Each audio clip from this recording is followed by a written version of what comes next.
Hey, welcome to another episode of Getting Into Infosec Bites, short videos under 5 minutes with covering resources and information that will help you get into the cybersecurity field. So let's get into today's topic is blue teams. And so if we get into what exactly are blue teams? Well, you have blue teams, red teams, and purple teams. And in general, in my opinion, most of those that are employed in the security field, at least at enterprises and corporations, are going to be on the blue team side.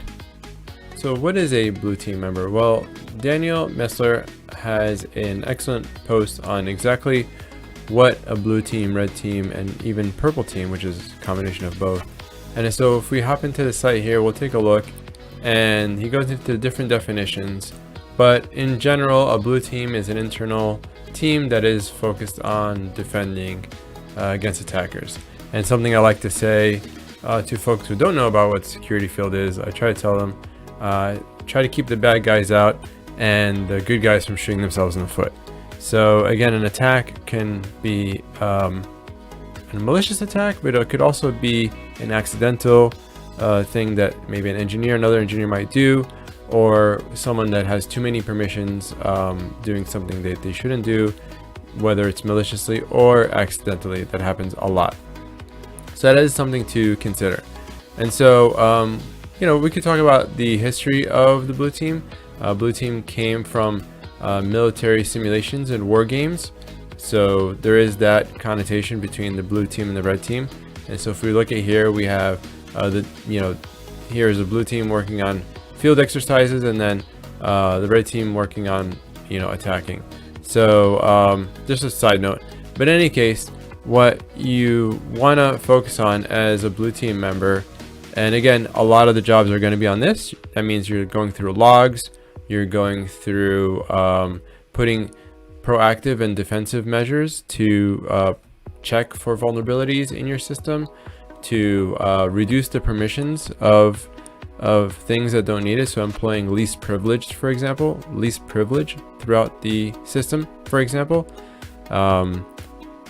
enabling zero trust. So doing, a zero trust model. So that's also something important.